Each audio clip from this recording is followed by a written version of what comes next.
guys! Hello everyone! Good afternoon to all of you guys.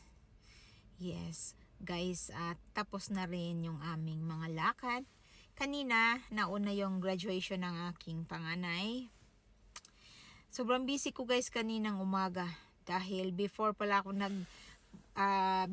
ng graduation ng anak ko, hinatid ko siya dahil nauna siya sa school. And then, hinatid ko na naman ang bunso sa school. So, ang start ng kanilang graduation is 10:30. So, hatid ko sa aking pangalawa. And then, kay bunso, hatid ko sa kanila. Pag ganun-ganun ako watakatay. So, and then, wala na akong oras dahil 10:30, exact 10:30, nandoon na kami doon sa kanilang kumbaga sa graduation day nila, nandun na dapat kami. Tapos daanan ko pa yung flower, kaya sobra talaga ang busy ko kanina. And then yun na guys, kwento ko lang no, kanina nang pumasok na ako doon sa gaganapan ng kanilang graduation hall ba, tulo na guys yung aking luha kasi naalala ko, parang naisip ko yung kumbaga dati galing na kami sa kabilang school 3 years, and after here 3 years again, na kumbaga guys na yung na sobrang saya ko lang, sobrang happy ko, and then tears nga dahil nakagraduate ng anak ko. And then ang dami namin pinagdaanan dalawang magina kasi minsan nasisiraan pa kami ng kotse niyan ni pangalawa ko. And then ayun, sige lang, sabi ko lang laban lang tayo anak. And then hanggang ngayon nakagraduate na siya. So ayun, masaya ako kasi talagang ang mother, ako as a mother, as a mom, sobrang sacrifice ko na para lang siya, mabigyan ko siya ng magandang kinabukasan, good future. So, mommy, I will do my best. Sabi ko sa kanya. Silang tatlo.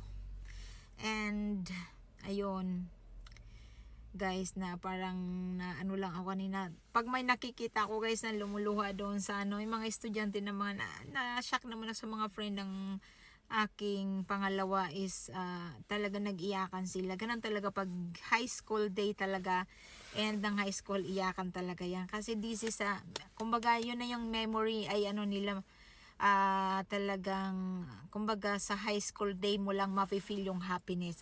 Pag college mo na hindi na as in katulad ng high school. Diba tama ako?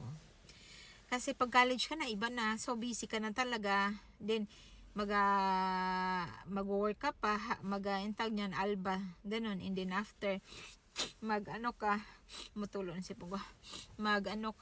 mag-study, so busy na. So, ang nakakaano talaga yung high school day, sobrang nakaka-touch, nakakaiyak, talagang iyakan sila kanina.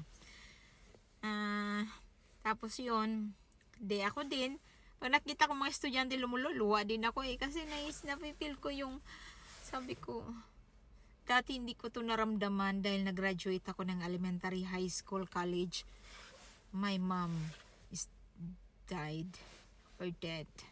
So kaya wala ko ng hindi ko na-feel yung happiness sa graduation, ganyan. Pero kahit di ko na-feel yung elementary, high school na graduation, then college, go pa rin ako. Sabi ko, go lang. Think positive. Mindset ko nun lagi, positive lang. Kaya mo to. Ganun ang aking noon. Din hanggang ngayon, hanggang natapos ko yung graduation ng college ko, na wala ding ng papa ko. Ako mag-isa. Umakyat ng stage. Kasi sa amin, ang stage doon, tatawagin kayo isa-isa. Dito sa Korea, hindi. Ewan ko lang sa college dito. High school, wala. Hindi ka tatawagin, isa. Pero ang ganun mga uniform nyo, parang college kayo kung i-compare sa Pilipinas, no? Hindi ngayon. Kung wala. Then, yun. Kaya, yun lang ang nakakaano guys. Nakakatawa ba? Dito, yun, at saka na ko lang yung aking pinagdaanan. And then I really thanks God dahil Tapos na yung aking anak, nandito ako sa kanila. Nagagabayan ko sila sa araw-araw sa lahat ng kanilang mga kailangan. Nandyan si mami. Lahat. I will support all my 3 daughters. Yes, I will do my best mom for my princesses. Yes. Nakafocus ako sa kanila, guys. Kasi sila yung aking buhay.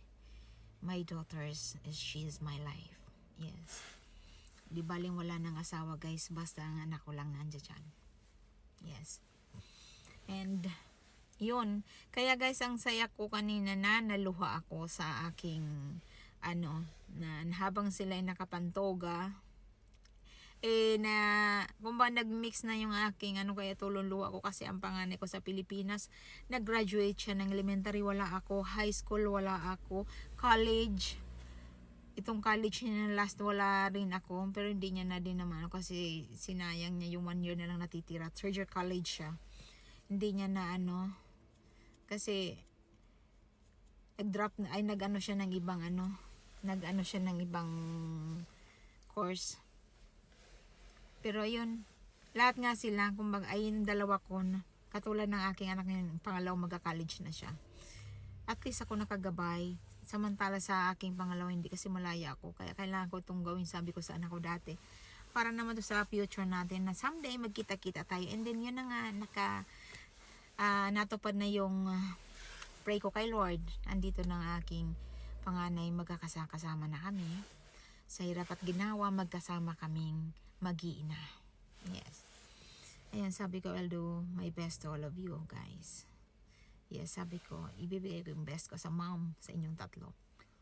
Just pray lang kay Lord always, para gabayan, sabi ko, tayo ni Lord, at saka always think positive lang. Ayun. At kaya guys, by this coming March, I have another college na, pero medyo malayo lang yung aking panganay, so mamimiss ko kasi malayo. Hindi pa naman ako mapakali pag hindi ko siya nakikita in the whole day o ay whole night. Hindi ako mapakali, hindi ako makatulog, pero kailangan, sabi ng aking pangalawa, kailangan kasi mag-aral ako ng college. Sabi ko, let me see, okay, kasi wala naman ako mag-aral siya ng college na pigilan ko. Hindi pwede, kaya lang sabi ko, anak, bakit malayo ka? Hindi na pwede dito lang, no? Ang college nila. Nakakaano kasi ang layo-layo ng college dito. Pero anyway, so follow the rules na lang tayo kung anong mas importante at mahalaga. O, diba? Binaliktad ko lang. So, we will follow. Para sa mga future nila. So, sabi ko, okay, good. Go, I'm here always. Your mommy. Sabi ko sa aking sa kanilang tatlo naman, hindi lang sa isa, sa kanilang tatlo. Yes, kaya yun, naramdaman ko na yung dati nakakakita lang ako ng ganun, sabi ko, ano ba to, college niya, kasi nakita niya yung kanilang toga, no, sa graduation, ang ganda ng kanilang uniform. Pero sa Pilipinas, sa ganyang kulay is a graduate ng college yan, pero dito high school pa lang yan. Ganun ang kanilang dito, attack pa sa mga toga nila. Di, ayun, kaya guys, sobrang happy ko na feel ko na yung happiness dahil magkakasama na kami mag-iina. Kahit na ganito lang yung aking Koreano, na minsan sometimes kung saan pa yung graduation, di umatak pa yung kanyang kabaltikan, kaya na bad trip ako. Pero sabi ko, anak, panganay ko, ganon lang, laban lang tayo. Kung ako nagsasalita na hindi maganda sa apa mo minsan, kasi parang, bakit, hello? Napakaswerte niya sa akin na lahat ako, never ako naghingi ng pera. Yun ang pinagmamalaki ko yan sa asawa ko.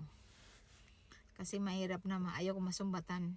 Kaya I will do my best as a mom for my 3 kids without my husband. Magkasama kami, nakikita nyo pag about sa mga financially, dyan kami. Hindi kami dyan sundo. Pero hindi ko na lang inaanuhan siya, pinababayaan ko na lang. Dahil ganun talaga, ako lang umintindi sa matandang kakarampot yung kaalaman. So ako na lang nag-exist dahil ako yung nakatungtong ng college. Kailangan